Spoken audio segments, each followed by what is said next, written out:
నిన్న మొన్న ఒక పెద్ద వివాదం అయితే నడిచింది. ఎన్టీవీ కోమటిరెడ్డి వెంకరెడ్డి గారు, ఐఏఎస్ అధికారులు, ఇటు సీఎం గారు కూడా నిన్న మేడారంలో చెప్పారు. అసలు మీరు కొట్లాడుకుంటారు నాయన, మేము మా పని మేము చేసుకుంటున్నాము, అనవసరంగా మా దాంట్లో ఇన్వాల్వ్ కాకండి అని చెప్పాడు. అలాగే డిప్యూటీ సీఎం కూడా అతని పైన వచ్చినటువంటి ఆరోపణలు కూడా అతను అలాంటి వ్యక్తిని కాదు, నా క్యారెక్టర్ తెలుసు, నేను ఆ క్యారెక్టర్ తోటి ఉన్నాను కాబట్టే నేను ఇప్పుడు ఈ రోజు ఇంతవరకు వచ్చాను, అలాంటి చీప్ ట్రిక్స్ క్యారెక్టర్ ప్లే చేసుకుంటూ వెళ్లేవాని కాదని చెప్పేసి అతను కూడా చెప్పడం అయితే జరిగింది. ఇదంతా ఎందుకు వచ్చింది ఏంటి అనేదాన్ని మొత్తం కారణం అంటే ఏబిఎన్ రాధాకృష్ణ గారు కూడా కొన్ని ఎన్నో సోర్సుల ద్వారా కూడా అతను తెలుసుకొని ఆ వార్తను రాసినట్టున్నాడు. సో మేబీ ఏదైనా కావచ్చు, వార్త అయితే వార్తనే. సో ఇదంతా కారణం ఏంటంటే సింగరేణి 100 ఏళ్ల చరిత్ర ఉన్నటువంటి సింగరేణి, అలాంటి సింగరేణి సంస్థకు కేంద్ర ప్రభుత్వం దగ్గర ఖనిజ సంపద ఉంటుంది కాబట్టి భారతదేశంలో ఉన్నటువంటి ఏ రాష్ట్రంలో ఉన్నటువంటి ఖనిజ సంపదనైనా కానీ వాళ్ళ చేతుల్లోనే ఉంటుంది. అయితే కేంద్ర ప్రభుత్వం ఏం చేసిందంటే చాలా సంవత్సరాల కిందనే సింగరేణి సంస్థకు ఉన్నటువంటి బొగ్గు గనులు అయిపోతే సంస్థ మూతపడుతుంది కాబట్టి వాళ్ళకు మళ్ళీ ఉద్యోగాలు పోతాయి, రాష్ట్ర ప్రభుత్వానికి ఆదాయం పోతుంది అనే ఉద్దేశంతో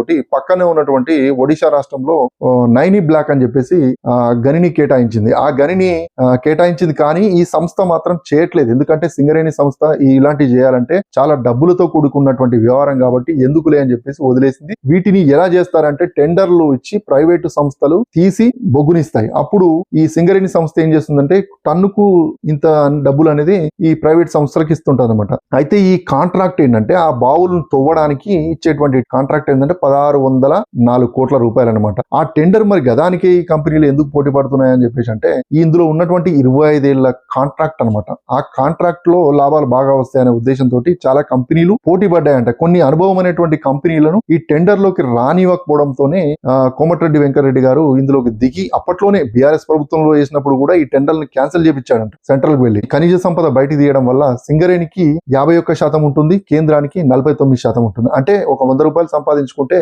51 రూపాయి స్టేట్ గవర్నమెంట్ కి వస్తుంది, 49 రూపాయలు సెంట్రల్ గవర్నమెంట్ కి వస్తుంది అనమాట. సో ఈ రాష్ట్ర ఖజానాకు కూడా ఈ ఆదాయం అనేది ఎక్కువగా ఉంటుంది కాబట్టి అలాగే ఆ బొగ్గుతో మన రాష్ట్రానికి కావాల్సినటువంటి కరెంటును కూడా తయారు చేసుకోవచ్చు అనే ఉద్దేశంతో కాంగ్రెస్ ప్రభుత్వం ఇది చేసింది. సో ఈ వివాదం ఇక్కడ వరకు అయితే వచ్చింది. కానీ నిజంగా టెండర్ లో ఏదైనా అవకతవకలు జరిగితే మాత్రం ఖచ్చితంగా ఈ రేవంత్ రెడ్డి గారి ప్రభుత్వం అయితే వాటిని ఎంక్వైరీ చేసుకొని కొత్తగా టెండర్లు ఏర్పాటు చేసి పారదర్శకంగా అందరూ టెండర్లో పాల్గొనే విధంగా చేస్తే బెటర్ అని చెప్పేసి ప్రతి ఒక్కరి అభిప్రాయం.